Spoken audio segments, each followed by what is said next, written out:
seconds to go. We need a Minneapolis miracle. Case on a deep drop, steps up in the pocket. He'll fire to the right side. Off by Diggs. Stay up. Oh my God! 30, no 10, touchdown! Are you kidding me? Miracle finish! It's a Minneapolis miracle! Oh my God! No way! Ah! What a miracle finish! Hey, everybody. Welcome to the State of Purple podcast. I almost said State of Purple Friday because I got ahead of myself because I was going to say Happy Friday. Welcome to the State of Purple podcast. By my side, as he always is, Jack Day, KFAN, KFAN.com. I'm AJ Mansour here to preview a dangerous Detroit Lions game, Jack. I know you're not feeling – you feel good about this one, but with this team, each and every week, no matter who it is, you kind of have that little inkling in the back of your mind that it's not going to work out. Yeah, I do feel good going in this one. You look at how kind of Kirk Cousins has performed since coming to Minnesota against Detroit. It's been rather strong how he has played against this team, but at the same time, the last time this team came into town, it wasn't a pretty win by any means. We were talking a walk-off field goal, right? Vikings it was a walk-off field goal where Kirk Cousins had to drive his team down the field, and there's been all sorts of debates going along Twitter where it's like, well, look at how many fourth quarter comebacks. It's like, well, Tom Brady doesn't have as many fourth quarter comebacks. There's some sort of debate. It's like, that's because Tom Brady puts teams away. Right. And the style of football that this team plays, Kirk Cousins is going to have every chance in the world to have 16, 17 game winning drives from here on out if they continue to play this way. And did I see an article that you wrote or you tweeted something about saying this is a trap game? And I think that perfectly explains this game, because although it feels like the Vikings within that locker room, it really feels as if they're not taking Detroit lightly. Everything that I've heard, they're saying, yeah, they're an 0-10 and 1 football team, but you look at every single game they play and they're close. They're fighting for their head coach. There's a lot of injuries. I think both teams are a little bit banged up, but this is the type of game where you can't lay an egg. The Vikings have a chance at making some sort of noise in the playoffs. I shouldn't say noise in the playoffs, making the playoffs. I don't think I'm super confident. We didn't even really talk about that San Francisco game, but they kept saying on the broadcast that this feels like it's a playoff game, and the Vikings are going to have to go on the road in the playoffs if they want any chance. In my opinion, I don't think they're going to beat out Green Bay in the NFC North. They're going to have to be a road hero type playoff team. And right now this team just hasn't proven enough to me that they can win those games. I don't think they can go on the road and win against those good teams. Yes, they've been competitive against these good teams, but being competitive isn't good enough in the playoffs. You have to come out and you have to win that game. And I think you and I both discussed this in many shows this season. If the Vikings don't make some noise in the playoffs, I think we're going to see some changes. And I'm kind of back in that boat after a couple strong wins against the Chargers and the Packers, and then going out to San Francisco, playing tough, just didn't get the job done. It just doesn't feel like this team has enough juice to kind of get them to what the Packers did in their wild card run or what the Steelers did in their wild card run. It doesn't really feel like they have the juice to do that. They have 6-7 games left to prove me wrong, and I hope they do. But right now, I feel like I've gone back and forth on this team quite a bit, and I feel like everyone kind of has, because it's how the Vikings have played. But right now, I think I'm feeling pretty good about this Detroit game. Their schedule kind of softens up here a little bit. But at the end of the day, like I said, this team just hasn't proven enough to me that they're going to make some noise in the playoffs. We'll get into some of the trap factor when we preview more of that Detroit matchup. But real quick, Jack, reviewing, you mentioned that it's a 49ers game. You mentioned the chances for the playoffs. The current position for the Minnesota Vikings is out of the playoffs. I mean, if the season were to end today, which it doesn't, you're out of the playoffs. You lose that tiebreaker to Washington, I believe. You're still, that loss for the Saints last night helped. Obviously, you want those guys to lose. You want the Falcons to lose. You want the Carolina Panthers to lose. You're in an okay spot, right? They can do some things. They have a winnable schedule and some opportunities coming up, but they need to do it. And what you're getting at, Jack, is that teams in the playoffs, teams that make runs in the playoffs, teams that fight down the regular season stretch to make the playoffs, they need to be disciplined. They need to be consistent. Those are two things this team is just not right now. They're banged up a little bit now. Dalvin Cook out. I think we were all pleasantly surprised to see that it might just be a week or two that they're going to miss with Dalvin Cook. But even then, when he comes back, I'll believe it when I see it, because he wasn't right before he got this injury. There was that report that he had the torn labrum in his other shoulder. there was something up. Like he was not performing the way that we were used to seeing Dalvin Cook when Dalvin Cook is blowing people away. So there's just, you're getting banged up. You got some bodies that are getting healthy this week. We'll get to that as well. But all in all, Jack, this team needs to button up a lot of stuff if they are going to make that run for the playoffs. But it is still a realistic possibility at that 7 spot to get that last spot in the NFC, to get in there, that second, third wild card, whatever it is, and make a run. And again, we don't feel great about it, but it's a chip, a chair, and a chance. If you make the playoffs, you have a chance at the Super Bowl. If you don't make the playoffs, Jack, guess what? You don't have a chance at the Super Bowl. Yeah, and I've seen a lot of stuff that kind of circulating too, and it's like, hey, by the way, last year the Buccaneers were 6-6 this time a year ago. Oh, by the way, for everyone that's saying that, the Buccaneers have Tom Brady playing quarterback for them, and I think you can kind of put him in a different tier than Kirk Cousins. Not a knock on Kirk Cousins. I think he's played fantastic. I will say that San Francisco game was weird. It kind of felt like we had taken a step backwards after taking 2 steps forward against the Chargers and the Packers. But all in all, yeah, I agree with everything that you just said. I think the Vikings are hovering right around like a 50% chance of making the playoffs. And why wouldn't they? It just feel like 50%. That's the number you put against the Minnesota Vikings right now, because no one knows. You watch the national NFL media right now, no one knows what's going to happen with this football team. And I think locally too, we feel the same way, because you see them go out and win a couple strong games against the Chargers. I don't know if we were really expecting that. Against the Packers, and Aaron Rodgers weren't really expecting that. And then I don't really want to say they laid a dud against San Francisco, because it was a competitive game. It was a competitive game, but at the end of the day, like it wasn't good enough. So it goes back and forth. So I think that 50% mark is absolutely perfect for this team. And they have an easier stretch, an easier schedule coming up here. They have Detroit one more time. They play Chicago twice, who you never know. The Minnesota Vikings probably will split with Chicago, because that just seems to be the case every single year. They have a game in Lambeau. The Rams game doesn't really look as tough as it did a month ago. So things could be looking up in a couple weeks. And I could also see a situation where we're talking about Mike Zimmer being on the hot seat and potentially losing his job again in a couple weeks. It's just, this team is making its fan base kind of, I don't want to say waffle back and forth, because I think the fan base is loyal, but it's a different feeling this year. It doesn't feel like the pieces are fully there. They've been missing. I mean, against San Francisco, a team that you know was going to pound the ball down your throat, you didn't have your entire starting defensive line was out. So I still don't truly feel like I have a grasp of what this football team is. I know injuries are a huge thing across the NFL, but we haven't gotten to see the defense that Mike Zimmer kind of assembled this offseason, because there's been a piece missing there, a piece missing there. And it's been tough. Mike Zimmer, I think the defense, it hasn't been good. Obviously, I don't think anyone was expecting the defensive line. Armon Watts has been a pleasant surprise, but they just got ran all over in San Francisco. And if you can't control the clock in the Mike Zimmer style of football, I don't think you're going to win football games. Yeah, it was 200-plus yards rushing for the San Francisco 49ers. But, Jack, this push, this rush, everything goes on. It all starts this week against the Detroit Lions, like you mentioned, and injury report. Let's get that out of the way real quick, because that is a big thing for this team. Ruled out this week, Cameron Bynum, Dalvin Cook, and Christian Darrisaw for the Minnesota Vikings. Questionable, though, and this is good news, is Anthony Barr, Eric Kendricks, and Mackenzie Alexander. That defense looked like it was going to be tattered again. You're expecting to get Dalvin Tomlinson back. You're expecting to get Michael Pierce back. So you're going to have some of that beef eaters up in the front.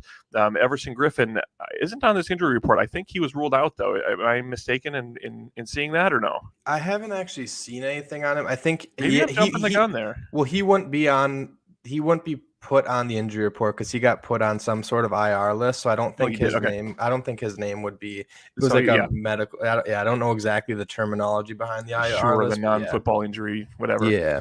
Yeah. Okay. So you get some of that defensive line back, namely the interior of that defensive line, which is where there were problems last week. So you get these pieces back. You get a team that's beatable. You have a team that's winless coming in. You have all these scenarios coming in. You're still in the run for the playoffs, Jack.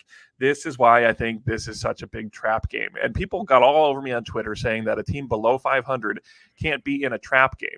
I think that if you're in the playoff race, you can be in a trap game. I don't care what your record is. If you have a shot at the playoffs and it's a 50-50 shot, or you feel like maybe it's even a better shot if you handle your business, It could be a trap game. I did post that article that you referenced earlier. I just feel like, this first off, this Minnesota Vikings football team, every game is a trap game for this team. Like there's no consistency, no confidence in them going out and handling their business because of the way that they played. But when you look at it, you have the Detroit Lions. They're winless, right? They're clawing and scratching. They believe in their coach. They're making those turns. You kind of feel the opposite way in some senses for the Minnesota Vikings. That feels like a trap scenario. You have the confidence and the swagger. I think they've won 7 in a row over the Detroit Lions, if I'm not mistaken. That feels like a trap game. You have this glimmer of hope with Dalvin Cook, right? We thought he was done for the season, and now we go, okay, get him back for a couple weeks, just win these 2 easy games against the Detroit Lions and the Pittsburgh Steelers. That's a trap scenario. There's just so much to this game. Looking ahead to the short week, right? You try not to do that, but it's inevitable. You're human. You look at a team that is winless right now, the Detroit Lions, and you look ahead to that short week you have with the Pittsburgh Steelers. Maybe mentally start turning the page there. That's a trap scenario. There's just trap written all over this. I did post that article if you want more details on what I feel like this. But Jack, we all remember a couple years ago, I think it was 2016, when Matt Prater came in and knocked 2 game-winning field goals, or I guess one was a game-winning field goal. One was sent it to overtime where the Lions ended up winning. That was a winnable game, a game that the Vikings should have handled, and that team had a promise. This just feels, Jack, like it could go one of very, very 2 different directions. I don't think it's going to be a close game and the Vikings win. I think it's either going to be a blowout or it's going to be a close game and they lose. I'm just having that feeling.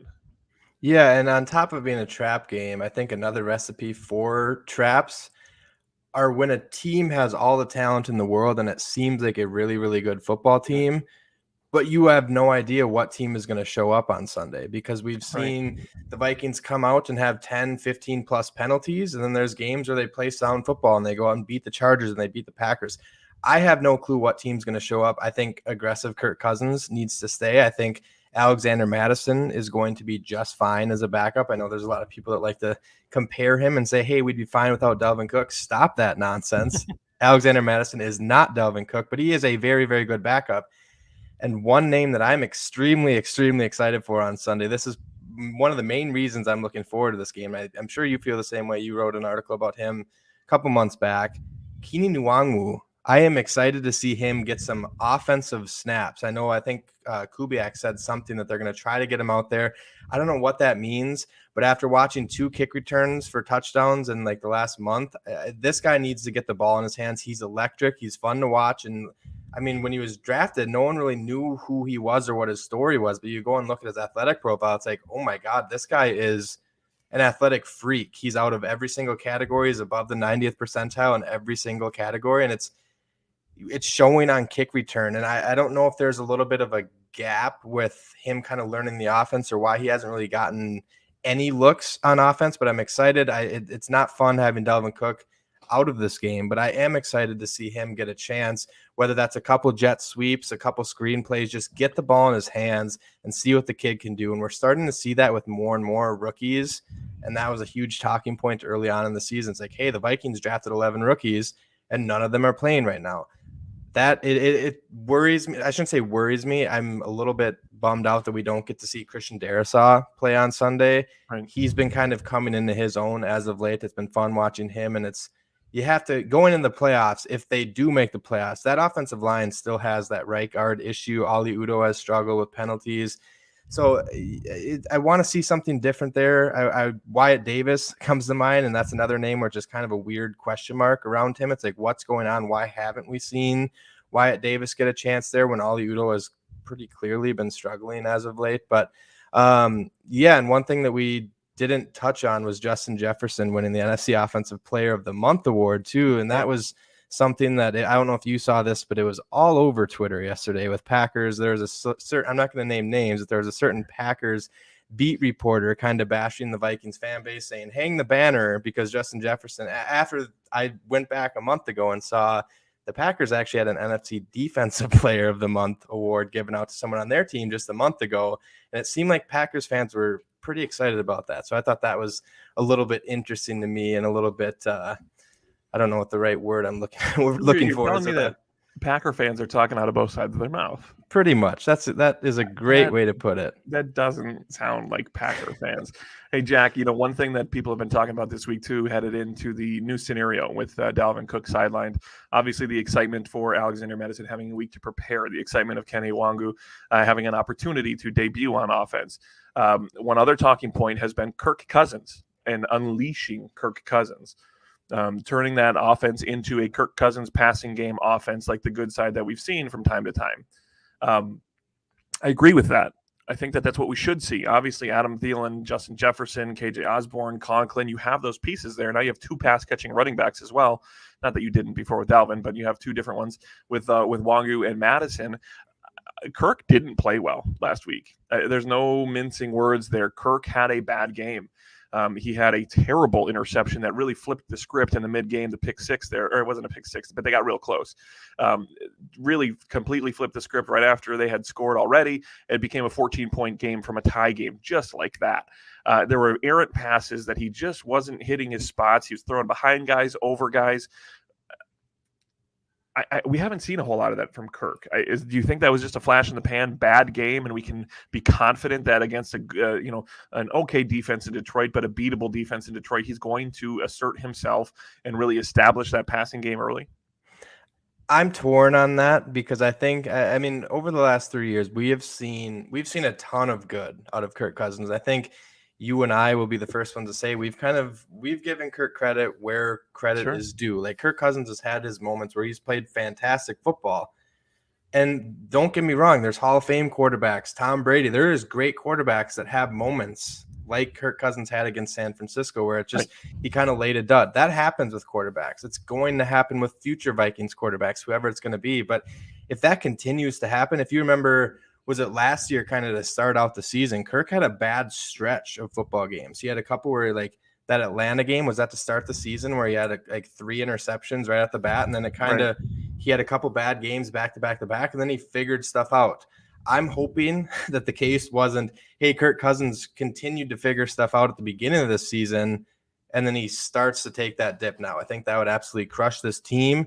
This would push this team into some sort of rebuild, whether that, I'm not saying a rebuild necessarily from the top down, but I would probably argue that that means a new coach, potentially a new GM.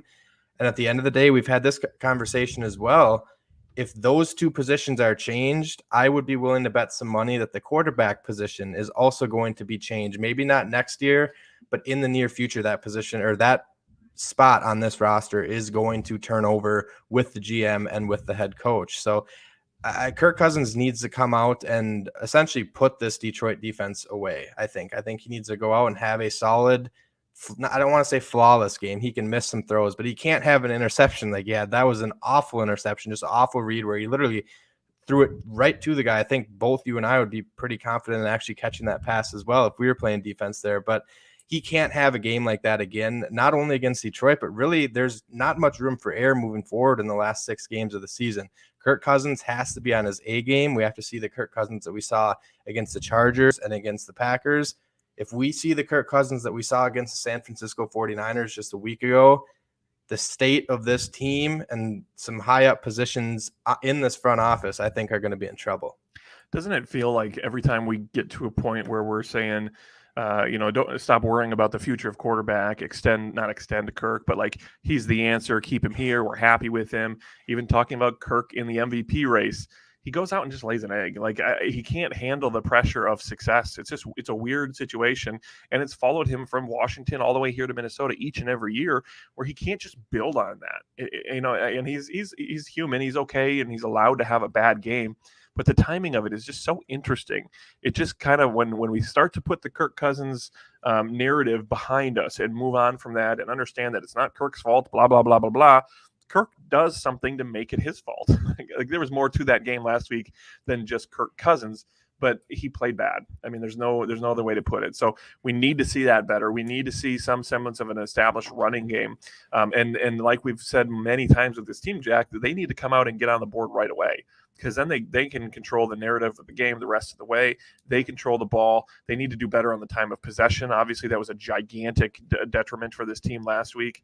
But this is an opportunity to get right on a lot of things. You have an opportunity for some guys to get a little extra health and healthy and healed up and ready for that short week, because you will have that short week against, again, another beatable Pittsburgh Steelers team, but they're tough. Pittsburgh teams are always tough, right? They're never going to roll over. Big Ben might roll over and give you some interceptions and some opportunities to take advantage of it. But you have that short week, and then you have 10 days. You have 10 days to prepare for Chicago. Is that the next game? That sounds right. I'm not 100% sure, but it sounds right. Whoever it is, I don't care. You have 10 days to prepare for that next game. You have 10 days for Christian Darrisaw to heal his ankle. You have 10 days to potentially get Dalvin Cook back on that football field and really put the pedal to the metal and make that playoff push. So, Jack, it's no surprise the playoff push for this team has already started. Like, we don't need to even pretend that this every game matters, but it could very quickly turn to negative town and we could be done for this season. So, tell me your prediction real quick for this game. I know you said you feel pretty good about it. What do the Vikings need to do to beat this Detroit Lions team, and what do you think that final score will look like? I think the defense is going to have to, and like I said, Kirk Cousins didn't have a great game, and I wanted to touch on something where just one more little nugget on Kirk Cousins. There's this narrative around him that everything needs to be perfect around him for him to succeed, and I never used to fully buy into that. I never really bought into it at all, actually. But it's just weird to me that you're starting to see things add up. Like, you look at PFF grades, like Ezra Cleveland was the highest graded Viking against San Francisco. Christian Darrisaw is playing well. Brian O'Neill, I think he was leading the league as the number one tackle with like sacks. Like, he had the most amount of reps without allowing a sack amongst all tackles in the NFL. And then Mason Cole is playing good at center too. So right now, this offensive line, from what I'm seeing, according to PFF, what I've seen watching film, this offensive line seems like has the capability of being one of the better offensive lines that we've had in the Kirk Cousins era in Minnesota. Taking that one step further, they have 2 elite wide receivers, an elite running back. Like, everything is not, I don't want to say it's perfect on offense, right, but it's getting close. And then you flip over to that defensive side of the ball, and then you have injuries. And like, it's not perfect on defense. Don't get me wrong. This defense has lost this team some football games this year too. But to what point does Kirk Cousins actually just like rise up to the occasion and put this team on the back and say, you know what, I'm doing this. I'm not going to miss these throws. And you said it perfectly. He has games like that where he has fantastic games, but then he just lays duds. And that just, it can't happen, especially when you're making a playoff push. So for the Vikings to win in Detroit, I think Kirk Cousins is going to have to continue his assassination of these Detroit Lions. He's done it before, and I think he's going to do it again on Sunday. And I think I think Alexander Mattison, first and foremost, I don't think the Vikings are going to have an extremely difficult time getting that run game established, kind of letting them play into their own rhythm, what Mike Zimmer wants to do. But that also scares me a little bit, because if that's the case and they want to establish the run and kind of control the clock, that means it's going to be a closer game than what it should be. And if you keep Detroit in the game, they have a chance at beating the Minnesota Vikings. It wouldn't surprise me one bit if the Vikings found a way to lose this game, if they pile up on penalties and have some boneheaded mistakes. And why would we not at least expect a couple of those, because we've seen it happen so regularly this year. So I am feeling confident. I don't necessarily think the Vikings are going to lose this game. I think they're going to pull away. If I had to give a score, I feel like it's going to be like a 28-17, where maybe Detroit's kind of trying to make some sort of push at the end to come back. But I think the Vikings win this one. But I don't know, at the end of the day, I don't know if I'm going to watch this game on Sunday and be like, this team, I don't know if they're going to fully pull me back in like they did the last 2 weeks before San Fran, because I need them to prove to me that they can go out and they can hang with some of these teams on the road, because that's what they're going to have to do 3 consecutive weeks in the playoffs if they want to make any chance at making any sort of run at the Super Bowl. And right now, I don't feel that this team is good enough to do that. Yeah, I'm gonna go specific and say 3-2. If Kirk Cousins throws for 300 yards and 2 touchdowns, I think that'll be enough. Likely means that there's a touchdown sprinkled in there, and I just don't think that Detroit can keep up with that pace in the Minnesota Vikings. We'll see. Like you said, who knows? this is a plucky Detroit team. This is a flawed Minnesota Vikings team. So we'll have to tune in on Sunday and check it out. But Jack, I appreciate the time. Happy Friday. Have a good weekend, man. Any Christmas festivities coming your way yet? Not a ton yet. It's actually the first weekend where I kind of don't have a ton going on, which I'm kind of looking forward to, just watching some of these championship games and across college football. So I'm probably just going to be a bum and sit on my couch and watch some college football all weekend. That's never a bad thing. We got some. When you have kids in the mix, the Christmas stuff happens earlier. So we got the little mini dazzle tonight and Santa Claus. So it has begun, and it's a fun time of year for everybody, especially for the kiddos. So, Jack, thanks for taking some time out of the day. This is the State of Purple podcast, your weekly Minnesota Vikings podcast from KFAN. You can find past episodes and future episodes for this podcast on iHeartRadio, iTunes, or wherever you get your favorite podcasts. And make sure that you subscribe to the KFAN YouTube channel and pay attention on Twitter as well, so you can catch us when we go live. When we do these live broadcasts, you can be part of the interactive State of Purple stream and throw your comments in the chat as well to become part of the conversation. So, Jack, we'll talk again on Sunday afternoon, and go Minnesota Vikings. Let's take care of the Lions. I mean, you can do this, but you got to go do it. So, Skol Vikings. We'll talk to you later. 10 seconds to go. We need a Minneapolis miracle. Case on a deep drop, steps up in the pocket. He'll fire to the right side.